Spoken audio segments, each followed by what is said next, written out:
we have to make a lot of efforts to preserve and uphold cultural identity. As I already told, many people think that Belarus is now equal to Russia, or not only now, but it was equal to Russia, which is not true. And please stop supporting this Russian narrative. And please remember that Lukashenko's regime does not represent the majority of people.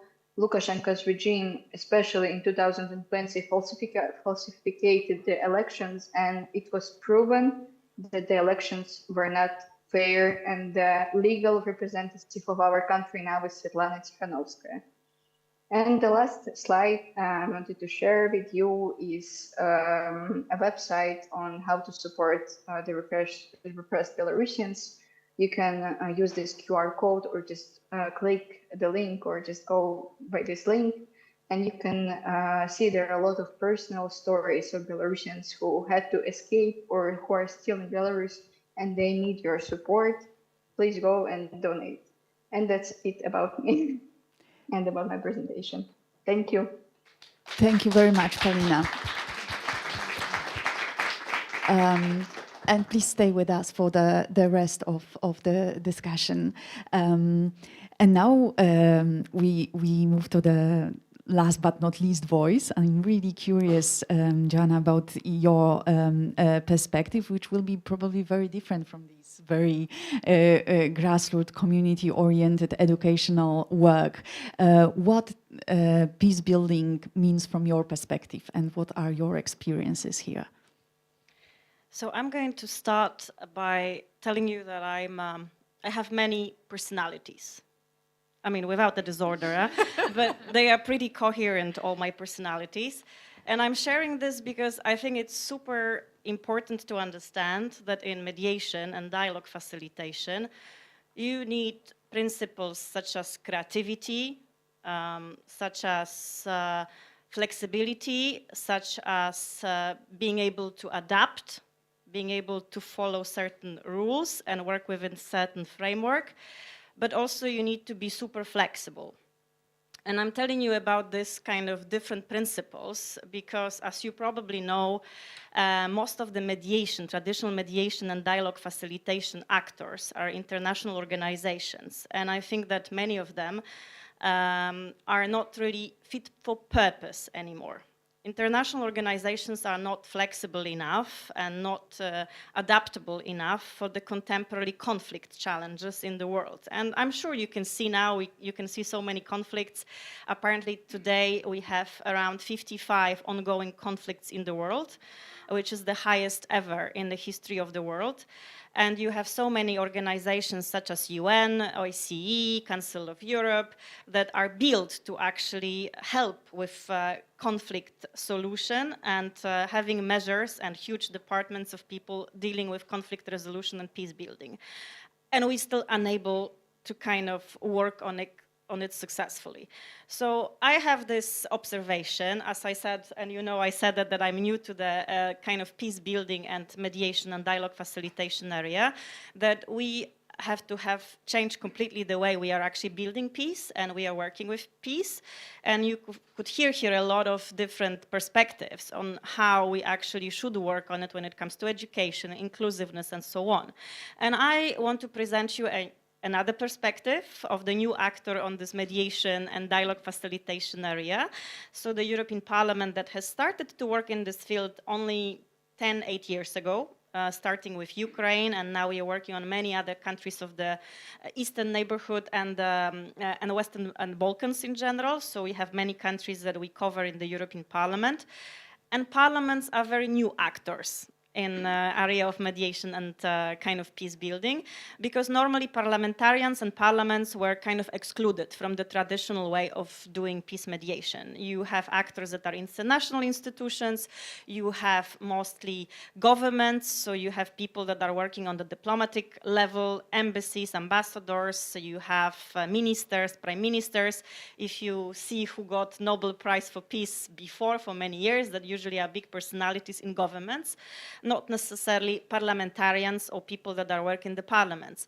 So what is behind the European Parliament approach to dialogue facilitation is that eventually all these parliamentarians need to be actually trained to talk to each other and build this kind of peace resilience for the future. And also those are usually actors that in the end work on the peace agreements, though the actors that ratify peace agreements in many countries. And those are also places where many big politicians are being bred. I mean, first you come to the parliament, maybe you are activist, you are elected to the parliament, then you maybe go to the government. So when you start early, you actually start working on this dialogue issue. So the people understand that the compromise and the relationships are something very important. So the perspective that I'm going to share now is the perspective of me advising members of the parliament, of the European Parliament, because our process is peer-to-peer politician process, which means that we have politicians from the European Parliament and we work with politicians from the Ukrainian Parliament on the area that I'm working. And we bring all faction leaders from Ukrainian Parliament and we put them together and try to facilitate the dialogue between them on very important issues, you know, reforms, legislation, country priorities, and we do the same in the Balkans, and we do that in Moldova as well, and Georgia, but we only work if the speaker of the partner countries are going to invite us to co-facilitate the dialogues, because still we are a political actor, so we are a very new actor on the scene, but usually it has to be a speaker of the parliament that feels that his parties that are in his parliament are not being able to reach a constructive discussion. And then they reach out to the speaker of the European Parliament saying, listen, we have this problem. I mean, clearly there is a very tense atmosphere, which I assure you, a tense atmosphere is in every single parliament around the world currently. So I think we are kind of a trendsetter in this area because there are not, I mean, we are the only ones that co-facilitate the dialogue between the parliamentary fraction in different parliaments around the European neighborhood. There is no such actor at this stage anywhere else. So it's a very innovative work. And we need to be asked for it. And then we have a team of politicians and kind of mediators that are trying to help with building this dialogue between the politicians. So my approach and my observation so far is that we have so much polarization everywhere because we don't have any conversation. And that's also related to COVID that has been already mentioned, that make us, all of us, including the politicians, to be in the certain bubbles of information, of the perceptions and so on. And also we have withdrawn a lot from relationships. That means that, you know, a lot of things is still done online. There is maybe not so much conversation face to face. We don't have to reach out. I mean, we can, but we don't have to. Before we had to go to the office, we had to go to the meetings, you had to be really physically there. Now it's not necessarily always a necessity, so you have a lot of people that actually choose not to do it. So building some kind of dialogue is not possible really online. You have to be there and you have to create these relationships. And sometimes you have to be very empathetic, you have to be very flexible, and you need to really put an effort into building these relationships that also take a lot of time. And today we are all about having everything fast. So I think this is also another problem of the entire mediation and peace building processes, that outcome is not going to be that tomorrow. And you need to put a lot of efforts in different relationships that you create to have trust, because without trust, you're not going to have any conversation that is blunt, open, and transparent. And today we don't have much trust in the society. That's why this dialogue and facilitating the dialogue is the kind of a core mediation principle that many international organizations are unfortunately not being so good with, because they are not present on the ground. That's why I think that there should be this new approach to peace building where we work much more with the actors like your organizations, where we don't actually go there and tell you, okay, EU comes there, we tell you how to do peace. No. We don't actually know how do you want this peace to look like. So we can only be there to facilitate, but we cannot be there to tell you how to do it. So that means that we need to much more work with the local actors, with the local politicians, with the local NGOs, with the civil society, and to include everyone. But first, kind of give this ownership to the locals for peace. So we can only be kind of really facilitators, not the one that make the peace for those that are there. Because as you can see also from the past, if we try to make peace for others, usually that does not work. And then the peace is just a temporary moment in the longer kind of conflict scenarios. So you really need to make sure that people take ownership for the kind of borders that are being drawn, for different kind of conflict that is there between different communities. And it's for them to be done, not for others to do it for them. So that's really kind of putting a peace at the hands of the locals and having maybe international organizations co-facilitate this dialogue at the request of the locals. So I think it's a very much different approach to how to do peace that it was so far. And because there is not so much resources and knowledge at the local level, that means also that we need to provide this know-how to the local level and draw on the people that are there, which is going to change completely this peace building and mediation approach. And as you can imagine, when you have a huge peace building community that is already very much institutionalized and established, that means that it's not very flexible. So there are a lot of people that, they think from the international organizations that they know how to make peace because they have methodology, they have tools, they have this expertise, but still, clearly it does not work. So I think this is a time to actually step in and say, okay, we just flip it, and now we give all this power to the locals, and we just facilitate. And this is also about so much about building the relationships on the ground, which means for us to be much more local, all of us, also those people that work for the international institutions. And that's what we in the European Parliament are trying to do now. So we always work with parliamentarians in the country that is asking for dialogue, with NGOs, civil society, and we actually just kind of moderate the process, I would say. So of course, we know what the process is, but we kind of rather use the mediation and negotiation skills and the knowledge of the country to make sure that everyone comes together on the kind of topics that are very difficult to talk about. Because sometimes you have a very big topics that are kind of elephants in the room. I mean, I work on Ukraine, what are the big topics in Ukraine that nobody wants to talk about. And also politicians, they don't want to talk about some topics, like peace deals, like elections, kind of big topics, because that means that those topics, when open up to public, might actually mean the end of their political career.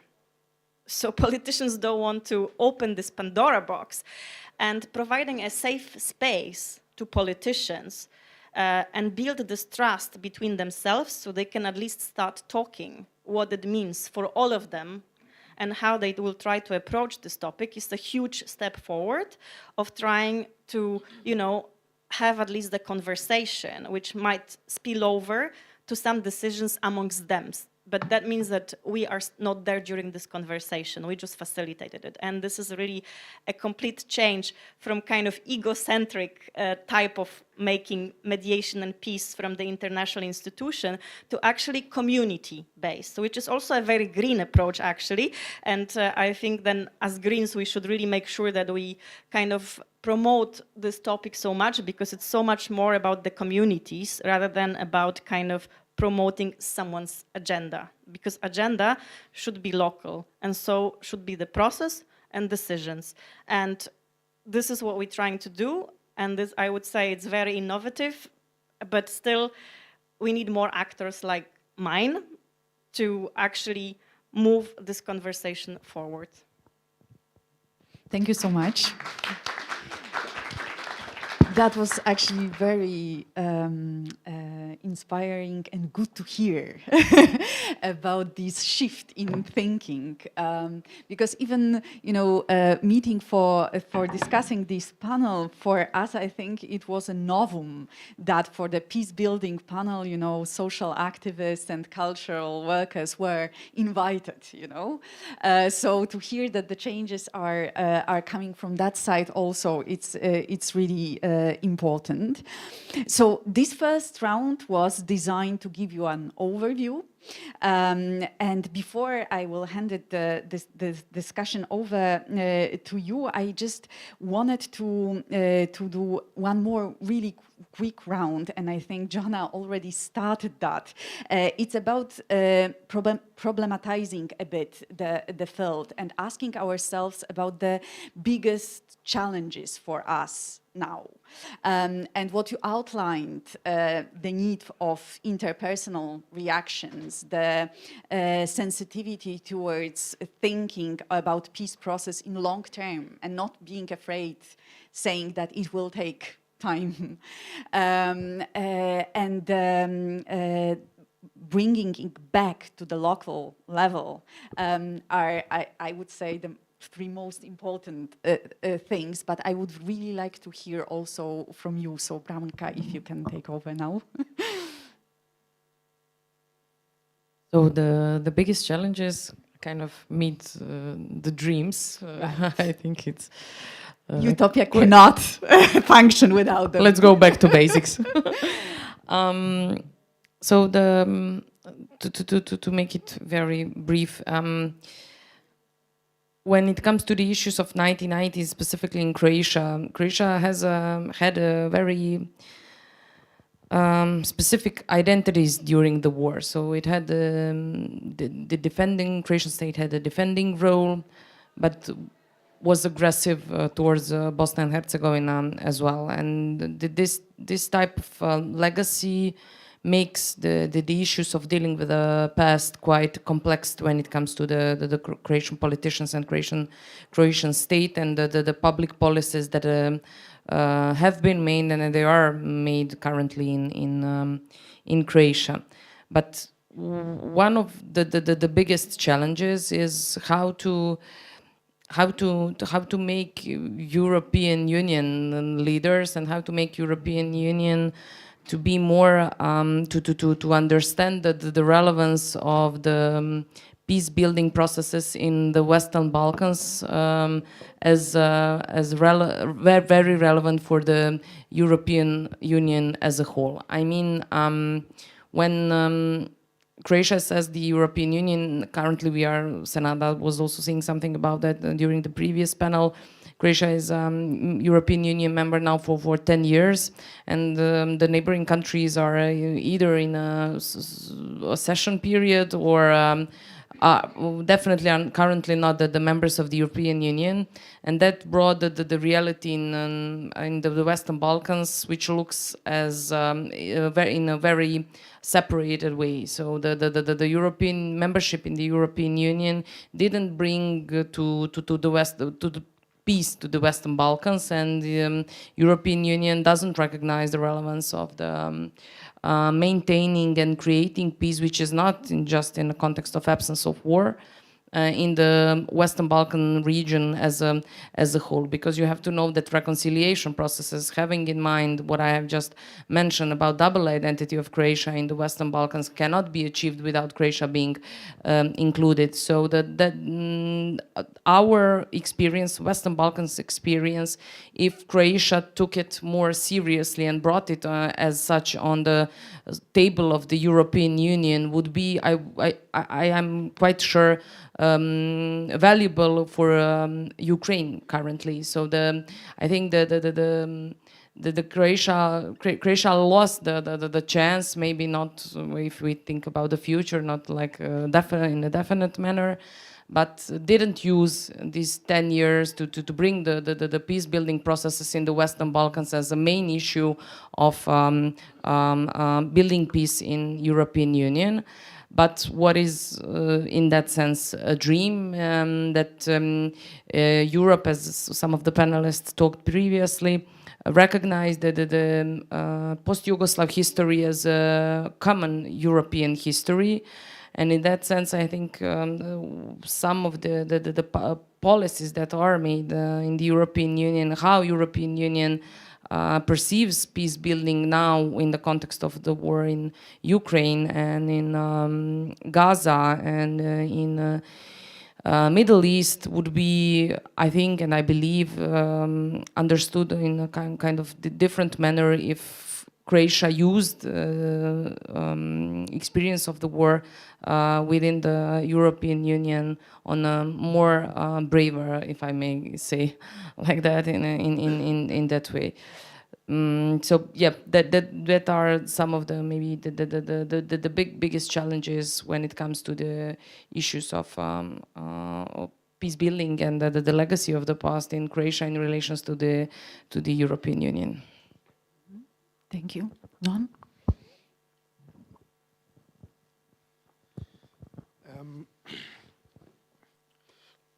So some of the great challenges, probably the first one is also to maybe change some perception that all of us have, that I think we start to understand from this panel, that first of all, a peace agreement is not the end goal. And a peace agreement actually just the beginning of a long process. I'm sure that my colleague from the Balkans can confirm a long process of reconciliation, a long process of deconstructing prejudice, stereotypes, creating collaborations, working on the theme of shared narrative, shared memory. So that may be a first insight that we need, all of us, we need to understand. And this insight also help us to understand the importance of the path described before, of more synergy collaboration between grassroots or NGOs and institutions, formal diplomacy and second track diplomacy. Really to try to create an ecosystem that works together better and seeing the whole picture. What we need to arrive to a peace agreement, but all the conditions that we need to, from this moment, to maintain it and to involve the actual people that are part of these collectives, nations. For us, for sure, a challenge as a little organization that work on a small scale, it's our challenge is to how we are passing from a personal change that our students are having, change of mindset, of mentality, of how they perceive themselves, the enemy, the conflict, and how to translate it on a bigger impact, not only a personal, interpersonal impact, but a social, political impact. What they need when they're going back, because after 2 years, they're going back. What they need over there to be able to enlarge the impact of what they did in the 2 years. And it will not stay just a beautiful experience that changed me, that changed the way I'm seeing things, but I don't know how to put it in action. And this is a big challenge, I think, with a lot of little NGOs that working on these themes. Maybe last one is the challenge of how to, yesterday someone spoke about the shrinking spaces of dialogue.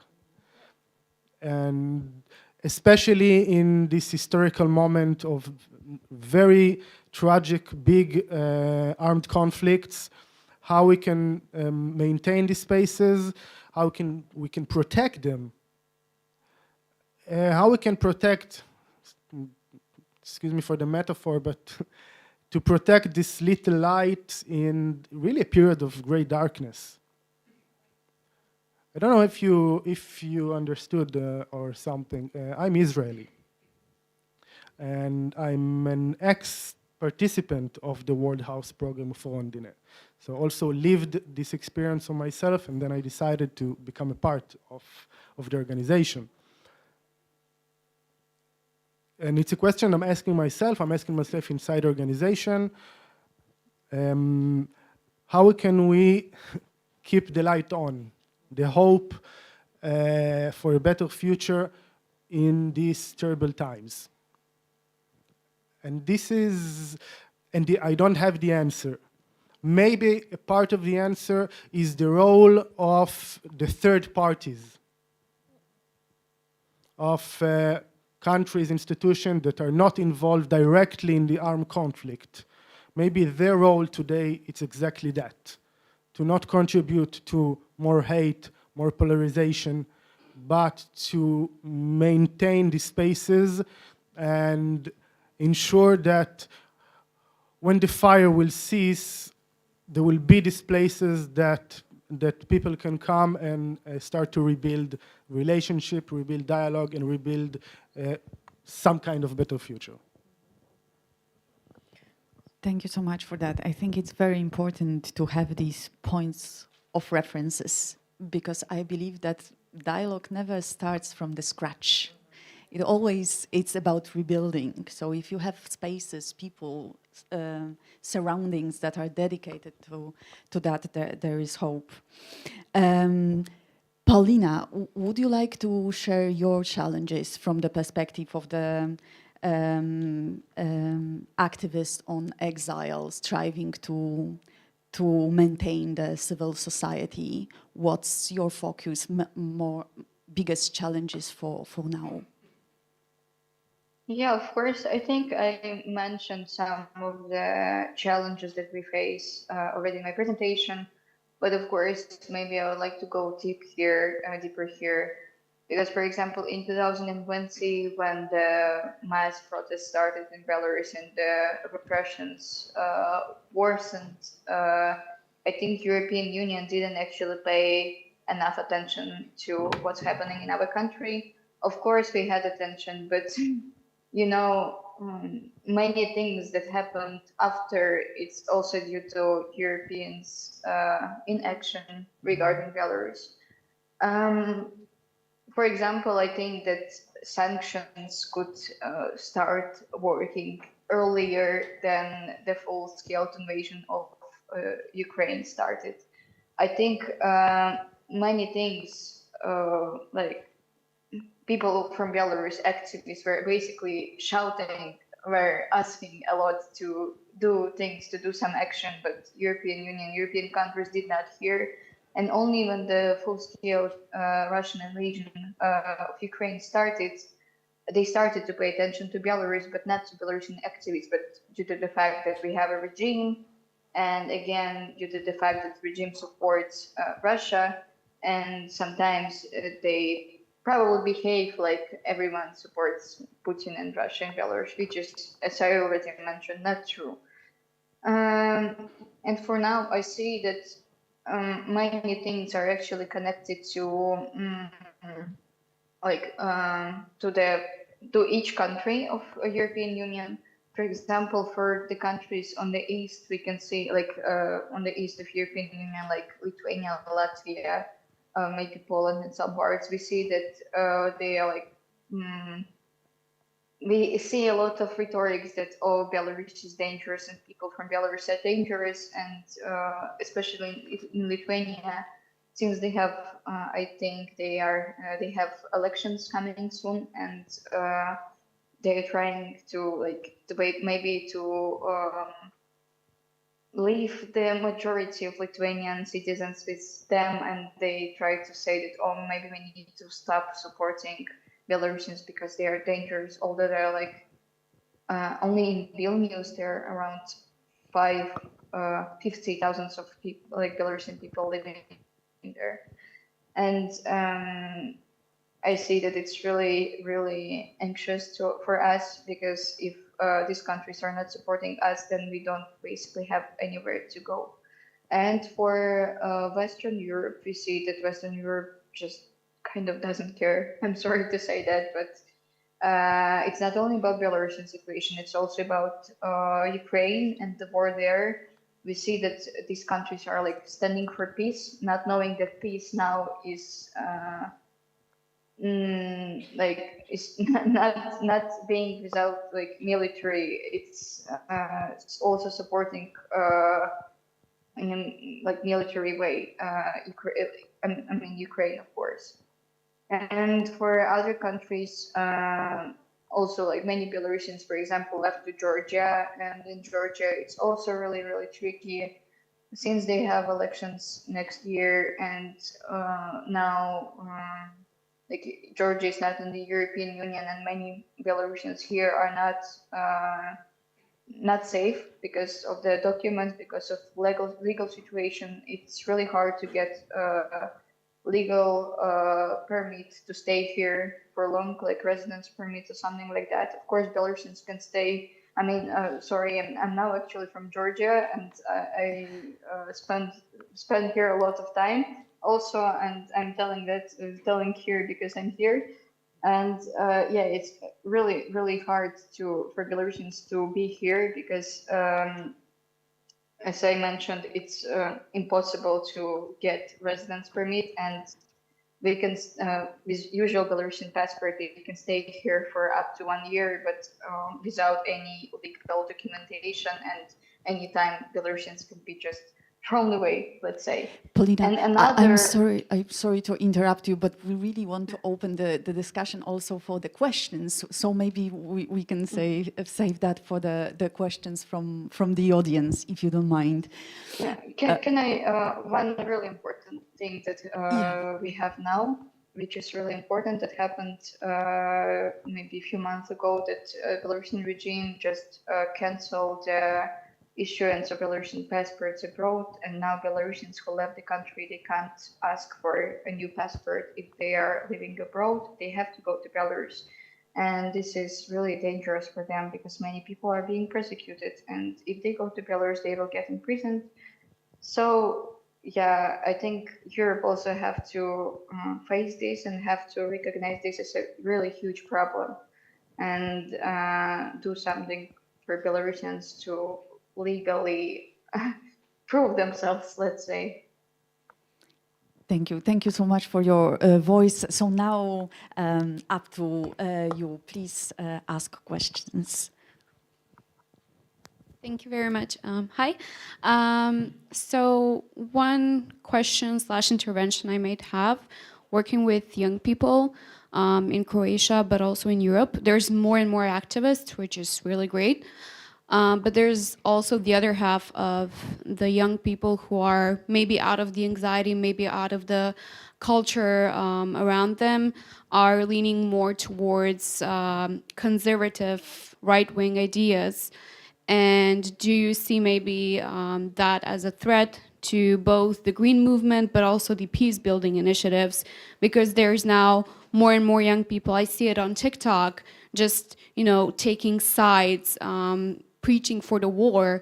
So what's your opinion on this? I don't have anybody specifically. Thank you. Maybe I will collect one more question and then two more questions.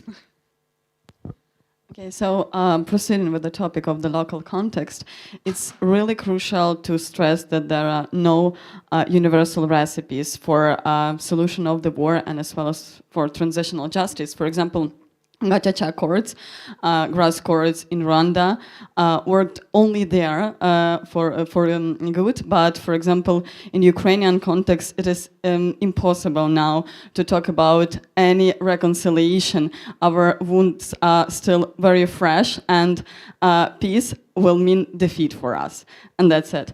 But the next important caveats from Ukrainian perspective, which is rather uncanny, that all these ideas aimed at a common good can actually be distorted, and they usually are, because spin dictatorship and way of imperial thought today is far smarter than it used to be.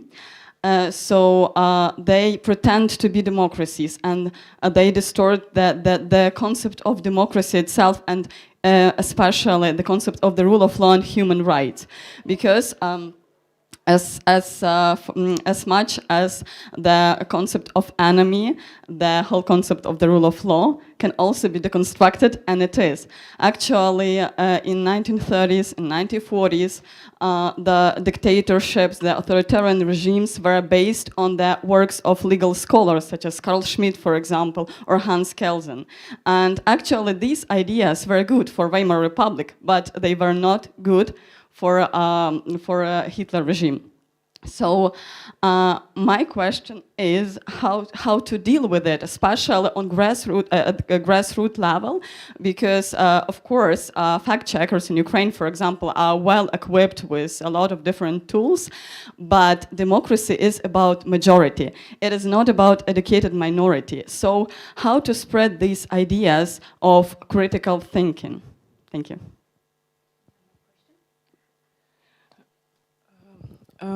Hello, my name is Olga. I am an environmental specialist and copywriter. I would like to ask a question to Noam. It's great to know that peace education is like works with such countries like Italy, who are not in conflict right now, and is like working before that anything happens. But actually it struck me when I heard that in one room there are people from Israeli and Palestine and like Ukraine and Russia, and they're educated that enemy is a construct and it can be deconstructed. I just can't imagine this. It's like a rapist with a person who was raped, that in one room educated that the enemy is a construct. Like, how does it work? I just cannot imagine. And maybe because I'm not I didn't have a peace education of my own. So as far as I imagine, there should be like different approaches to the persons who are like aggressors and who are like the ones who have to defend. And because in Ukraine, like we have the situation when we have to defend ourselves, we didn't expect that we will have to do that. And how in Ukraine, how here in Europe, we have to approach citizens like people who voted for Greens, who are liberals, who are leftists, and how to explain them that if you want peace, you have to prepare for war, because nobody wants to attack people who are prepared. And how to explain to those people that the very great pathway to peace through social security is preparing to defend themselves, because this is a very strong guarantee of peace. Thank you. So I think we'll start with this question to Noah, and then go with the question about the critical thinking on local level in the communities, and go to the question about the other path of youth. So over to you. Hard questions. Thank you. First of all, sincerely, I invite you to come and visit, sincerely. The fact that this activity is being held in Italy in a neutral ground helps. That the students, the young people are coming out of the context of the war, of the conflict, and meeting on a neutral ground. Also with a neutral language, by the way, because everyone's studying Italian. So also the actual discourse, the actual dialogue is in a third neutral language that everyone is starting to learn from zero. So there is not the power dynamic of to talk the language of the oppressor, for example, that could be an element in a lot of conflicts. So actually it helps, I think, the neutrality of the place and the language. Also to change the perspective, to go out of inside the context of the conflict, and yes, to look at it from a different point of view, from a different perspective, also geographically. We're not brainwashing, okay? We're not educating them that this is the construct. We're proposing an approach. We're proposing a new way to interpret the situation and to ask themselves also critical questions. And something that I can tell you from a personal experience, that for a lot of students, when they're finishing the program, it's not that they now are in love with the enemy. But for sure, they understood that inside the collective group of the enemies, there are a lot of people that they can relate to, that maybe doesn't share the politics, the agenda of the government. Russians that not support Putin, Israelis that are not support Netanyahu's politics and the occupation, Palestinians that are not supporting terrorism or this kind of armed, violent resistance. So yes, it's destabilizing. It's destabilizing because you cannot understand how the fuck, I feel so close to this person and is still part of this group of people that want to kill me. Yeah, it's a crisis. It's throwing you into an identity, psychological crisis. And it's an interesting process. And it's humanizing the enemy. Yeah. And that's part of it. Last, Rondine's work should not be while there is a armed conflict in a high intensity. We should not work in emergency. We are much more effective or in a post-conflict context, or when the conflict is frozen or low intensity. It's much harder to work when it's a high intensity armed conflict ongoing. So this is also a question that we're asking ourselves.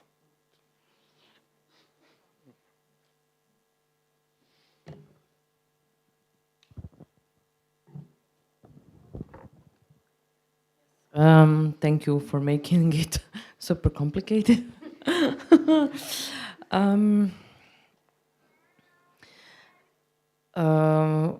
I will answer to Kaya's question regarding engaging youth. That's the question we currently discuss about within the office and the regional network of the Youth Initiative. And one of the conclusions I could share, and I will follow up on what Noams shared. It was really interesting for me to hear that you have, if I understood correctly, 30 students per year. So maybe one of the solutions is not from the quantitative perspective, but the qualitative perspective. And I will maybe, I'm sure that all of you know that, but I think it's quite important to share this within this space as well. So the burden of youth education shouldn't be put on the back of civil society exclusively. So I think sometimes the proper combination, proper formula is to focus on those who are already interested in some of the issues that we are tackling, but shifting our efforts to advocacy towards the institutions, towards the state, to include some of the programs that we create, or at least to include us while creating the programs on how the peace building and civic education is made. So just to not to always feel like that if we are not the one who are providing the programs, educational programs, which will cover all of these issues that we just discussed about, that is not us to blame, because that's the we're gonna jump into burnout like this. So I think since this is a long run, we have to like be very not just to self-care, but to organize our efforts one in two paths, and advocacy and education. And just to conclude regarding one of the colleagues mentioned transitional justice and the criminal justice, just to conclude with that remark. So the wars in post-Yugoslav countries are the ones who had the luck basically to have the members of the United Nations to agree that ICTY, International Criminal Tribunal for former Yugoslavia, should be established. And we have so many proofs, so many criminal verdicts about what has happened during the war during 1990s.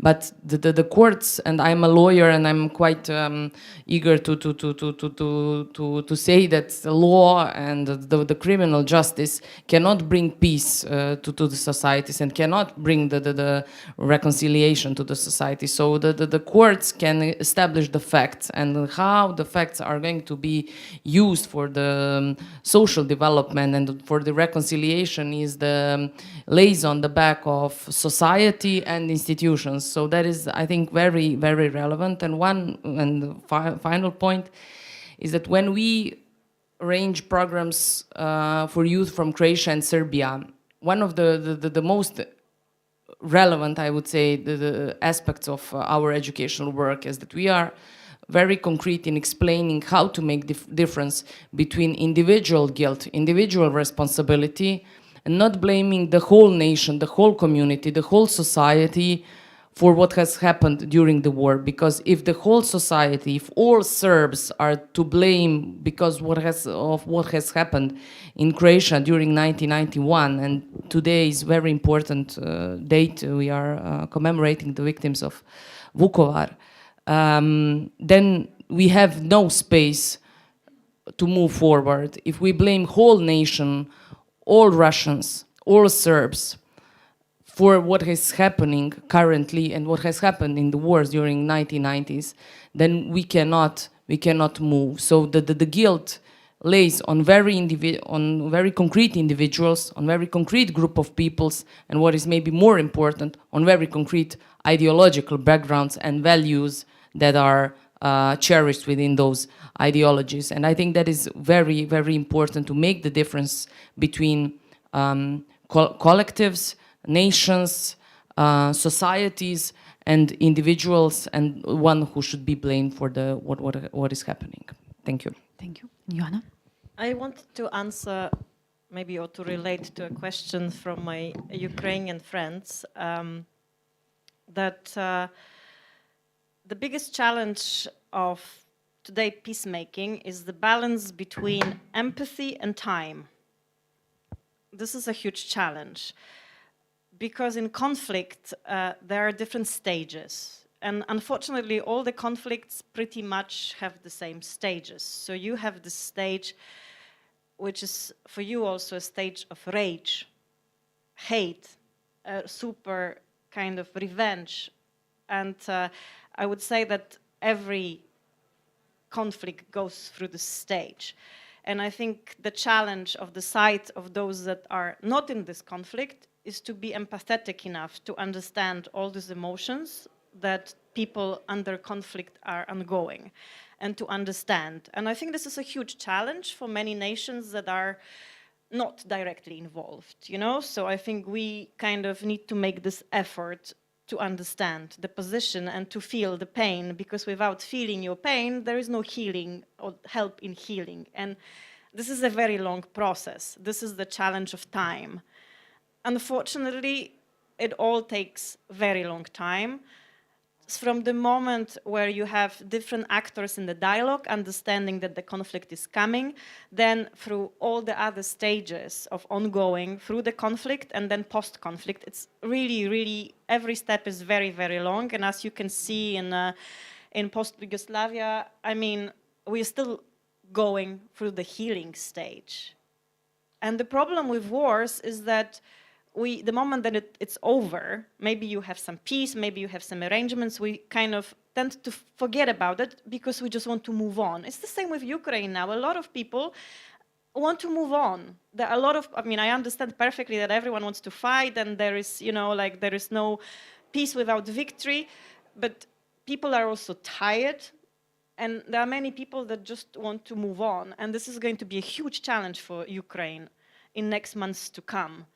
And in some moment, there will be some kind of, you know, peace, there will be some kind of arrangements, and there is going to be years and years of healing, years and years of super long war with traumas that are going to be, we are not even talking about these traumas anymore, because we just still focusing on the arms delivery, sustaining the conflict, but there are huge traumas in the society. And this traumatized society is going to be there to rebuild the nation. You know, it's a huge responsibility to heal first in order to build a healthy society. And it's going to take so much time. So I think this kind of challenge of time, it's a huge challenge when it comes to the peace building. And we just need to start working on it now, because then everyone after will just want to move on, and it's going to be very hard. Thank you. So we have to wrap up. We will. Oh, sorry. I didn't notice that. Yeah, Yes, Paulina, sorry. please. Can I say? Yes, yes, Yeah, please. I want to go back to the concept of enemies, and yeah, and maybe we'll add to challenges that we face in Belarus, and the challenges that many countries actually think that Russia is not an enemy, and we have to make a dialogue with, I don't know, the dictatorship in Russia, or Putin, or people in Russia, or dictatorship in Belarus, which is really, I don't know, triggering to me. There is no dialogue that can happen with a state that kills a lot of people.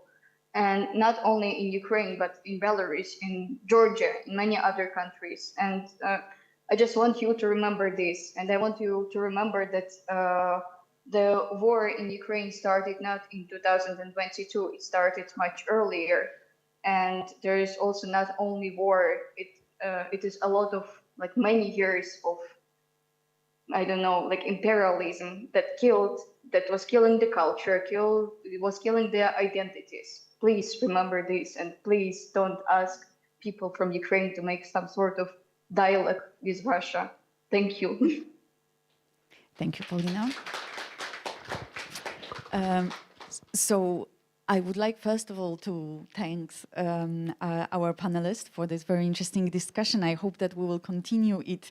And I still, after this statement, would like to come back to utopia at the end, to just still be able to have it on the horizon, knowing that it will take time, that it will take a lot of effort, bringing it back to the communities, having courage to have different approaches and different views, but treating it as not metopia, so no place in Greek, but just utopia, a place that exists somewhere. We just need to strive to get there.